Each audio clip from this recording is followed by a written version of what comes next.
আসসালামু আলাইকুম, আপনি দেখছেন সিবিএন নিউজ। এখন শুনুন আন্তর্জাতিক অঙ্গনের প্রধান সংবাদ শিরোনাম। জেনেভায় আজ তৃতীয় দফার বৈঠকে বসছে ইরান ও যুক্তরাষ্ট্র। সংলাপের আগেই ইরানের তেলবাহী জাহাজ ও বিভিন্ন প্রতিষ্ঠানের ওপর নতুন নিষেধাজ্ঞা আরোপ করেছে ওয়াশিংটন। যে কোনো সামরিক পদক্ষেপের জবাবে কঠোর প্রতিক্রিয়ার হুঁশিয়ারি তেহরানের। ইসরায়েল সফরে ভারতের প্রধানমন্ত্রী নরেন্দ্র মোদী। পার্লামেন্টে দেয়া ভাষণে হামাসের হামলার নিন্দা করলেও গাজায় চলমান হত্যাযজ্ঞ নিয়ে নীরবতা। মোদীকে প্রকৃত বন্ধু আখ্যা দিয়েছেন ইসরায়েলের প্রধানমন্ত্রী।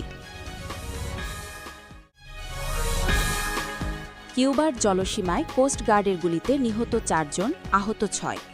যুক্তরাষ্ট্রে নিবন্ধিত একটি স্পিড বোট থেকে হামলার অভিযোগ হাভানার। ঘটনার তদন্তের ঘোষণা দিয়েছে ওয়াশিংটন।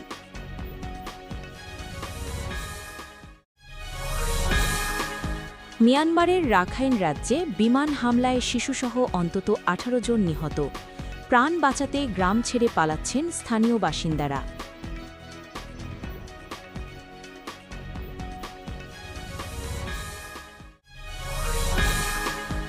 বিশ্ব বাণিজ্য অস্থিরতার মধ্যেই চীন সফরে জার্মান চ্যান্সেলর। এয়ারবাসের ১২০টি বিমান কেনার ঘোষণা বেইজিংয়ের।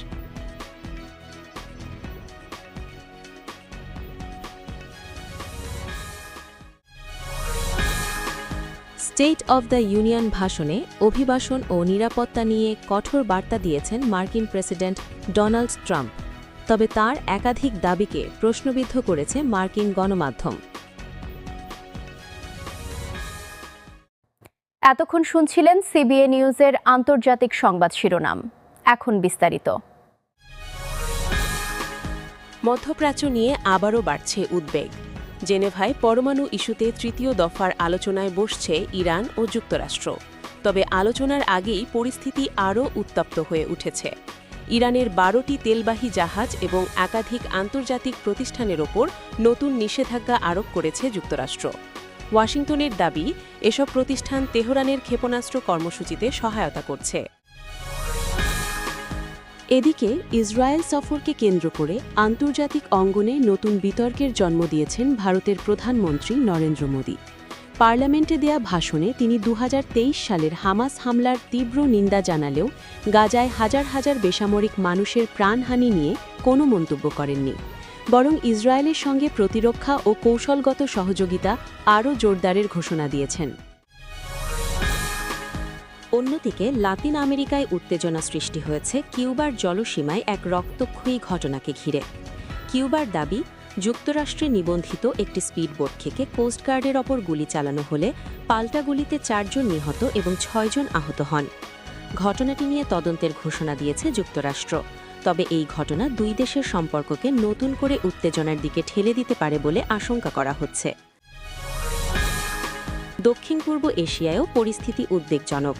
মিয়ানমারের রাখাইন রাজ্যে সামরিক বিমান হামলায় অন্তত ১৮ জন নিহত হয়েছে, যাদের মধ্যে শিশু ও নারীও রয়েছে। আহত হয়েছেন আরও ১৪ জন। হামলার পর আতঙ্কে গ্রাম ছেড়ে নিরাপদ স্থানে আশ্রয় নিচ্ছেন স্থানীয় বাসিন্দারা।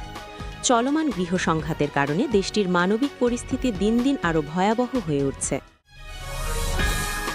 এদিকে বৈশ্বিক অর্থনৈতিক অস্থিরতার মধ্যেই নতুন কূটনৈতিক বার্তা দিয়েছে চীন ও জার্মানি।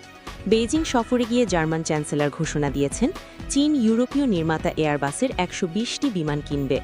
বিশ্লেষকদের মতে, যুক্তরাষ্ট্রের বাণিজ্য নীতির চাপের মধ্যে ইউরোপ ও চীনের সম্পর্ক আরও ঘনিষ্ঠ হওয়ার ইঙ্গিত দিচ্ছে এই চুক্তি। যুক্তরাষ্ট্রের অভ্যন্তরীণ রাজনীতিতেও চলছে তীব্র আলোচনা। স্টেট অব দ্য ইউনিয়ন ভাষণে প্রেসিডেন্ট ডোনাল্ড ট্রাম্প অভিবাসন, নিরাপত্তা ও অর্থনীতি নিয়ে একাধিক বড় দাবি করেছেন। তবে মার্কিন গণমাধ্যমের তথ্য যাচাই প্রতিবেদনে তার বেশ কিছু বক্তব্যের সঙ্গে বাস্তবতার অসঙ্গতি তুলে ধরা হয়েছে। বিশ্লেষকদের মতে, নির্বাচনের আগে এই ধরনের রাজনৈতিক বক্তব্য যুক্তরাষ্ট্রের অভ্যন্তরীণ বিভাজন আরও বাড়াতে পারে। সব মিলিয়ে বিশ্ব রাজনীতির বর্তমান পরিস্থিতি ক্রমেই জটিল হয়ে উঠছে। মধ্যপ্রাচ্য থেকে ইউরোপ, এশিয়া থেকে আমেরিকা, বিভিন্ন অঞ্চলে বাড়ছে উত্তেজনা, কৌশলগত প্রতিযোগিতা এবং অনিশ্চয়তা। আন্তর্জাতিক বিশ্লেষকদের মতে সামনের সময় বিশ্ব রাজনীতিতে আরও বড় পরিবর্তনের ইঙ্গিত দিচ্ছে এই ঘটনাগুলো।